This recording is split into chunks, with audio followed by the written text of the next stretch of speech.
The sun is shining. It's a beautiful day in Muskoka.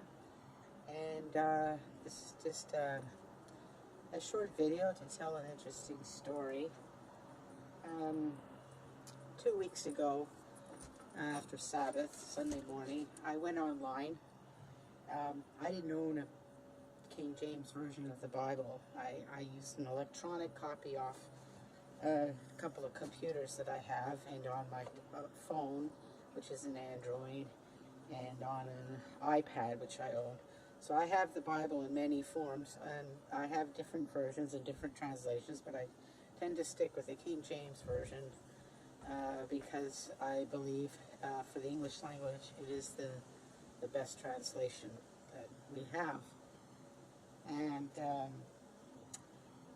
so I went online and I said to the Lord, you know, the Lord, there may come a day when we don't have electrical power, and I think I should have a good, proper, decent King James version of the Bible for the home here. And actually, I think I should have several because a lot of people gather at my home off and on at various times. I have a beautiful home here in Muskoka.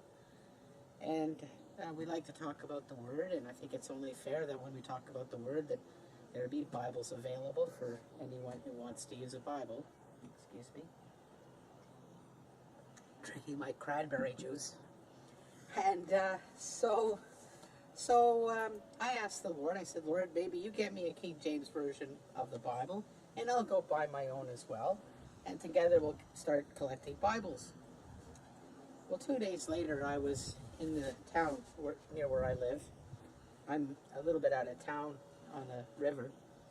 And a friend of mine, his name is Kevin, came to me and he says, I have a gift for you. And, my goodness, but a beautiful, beautiful King James version, authorized King James version. And I did the King James test. I tested to make sure that the verse about there are three that witness in heaven, the Father, the Son, and the Holy Ghost, and three that bear witness on the earth. And that's in there. In the first verse in Genesis 1:1, in the beginning God made the heaven and the earth, and that's in there. So there's the one from the Lord. Awesome. And of course, ordering online is great, but the Lord's delivery service is a heck of a lot faster than anything else. It's wonderful. Very, very blessed and thankful of the Lord to do this. Then I got convicted on Thursday that Kevin needed a bicycle. And so I went into a local retailer in town, and I found a really, really nice bicycle. And I thought this would be just great for Kevin. But I hadn't really received a second witness, although a friend of mine has said, I think you're right, Kevin does need a bicycle. So I thought, well, that's interesting. But on the way out of the retailer's box store, and my friend heard me say it, I said it quite loud. I said, if this be thy will, Lord, then bring Kevin to me. Now, I was basically saying to the Lord in my heart, if this is your will, then bring Kevin to me and we'll get this done right away. So that was the sort of thought from my heart when I said those words.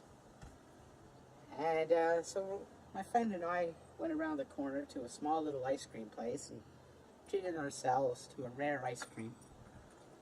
And I had, I think it was maple walnut. And as we're standing in line waiting for this ice cream, my friend says, oh my goodness, there's Kevin. Gracious. And he walks over and I say to Kevin, why are you here? You don't normally come this way. Kevin says, I don't know. I kind of felt drawn to come here. I said, well, come with us. We're going to go to the store. And I went and bought him a bicycle. Oh boy, is he ever happy. And I feel really good about doing work for the Lord. That was pretty strong evidence the Lord's working in my life. Now, the point of this story is, I was at the Salvation Army this week. I have a friend who, well, he's struggling. And he needs help, and he goes there to the food bank. And while I was sitting in the room waiting for him in the food bank. He was waiting to go in. There was a lady there, a lovely, lovely lady. Good spirit in her, good heart, very welcoming. She's a Seventh-day Adventist. Now I witnessed to her this story. Now I would think that if somebody would hear a story like this, they would really enjoy it, knowing how the Lord is active in all our lives. And I was hoping, as a fellow saint, that she would share something like that with me. Instead, all she wanted to talk about was vegetables. She was very concerned about the diet I was on. I told her I'd been afflicted since I was a child with type 1 diabetes, kidney failure, heart attacks, and I'm working on two organ transplants that are both failing right now. My numbers are terrible, but the Lord is looking after me, and here I am still not on dialysis. And I said, well, I have faith in the Lord that He'll look after me. But she was most concerned about a raw vegan diet, and some cooked vegetables too. But it was all about vegetables and fruit. And I thought afterwards, as I'm driving along, as we're leaving, and I get in my car and we go, we're driving along, I'm thinking to myself, here we are, we had a chance to testify about beautiful stories about the Lord being active in our lives. There were other people in the room and they were listening to us. And all she could talk about was vegetables. And I thought, this is a form of idolatry, verging almost on the bizarre, I would say. I see people idolizing pop stars. I see people idolizing artists of all kinds. I see people idolizing sports teams. But this was really the first time how it struck home to me how many Seventh-day Adventists idolize vegetables. You know, God commands us to take care of this vessel and not to abuse it, not to cut it, not to do tattoos, not to do weird things to it. We are to treat it righteously. It's a gift from Him. But this is not our focus. Our focus is the spiritual life. We are to put away and aside and be apart from the things of this world. And yet, all I heard was vegan diets. As my friend put it, he's got quite a sense of humor. He says, I really don't want to be in a diaper drooling pablum, vegetable pablum at 95. Now, that was a bit harsh, but there's a kernel of truth in that. The goal is not to preserve the vessel.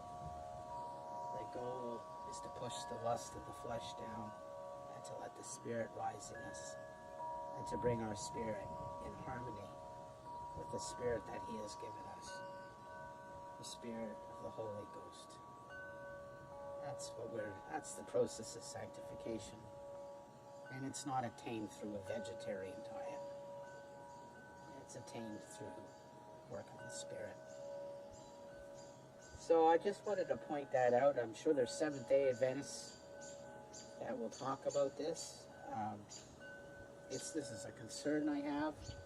They have a great truth about the Sabbath, and yet seem to be stumbling over this issue. I would appreciate comments, insights. I will warn you, if you do get profane, I will just simply delete your posts. But other than that, anything goes. So, farewell, shalom, and God bless.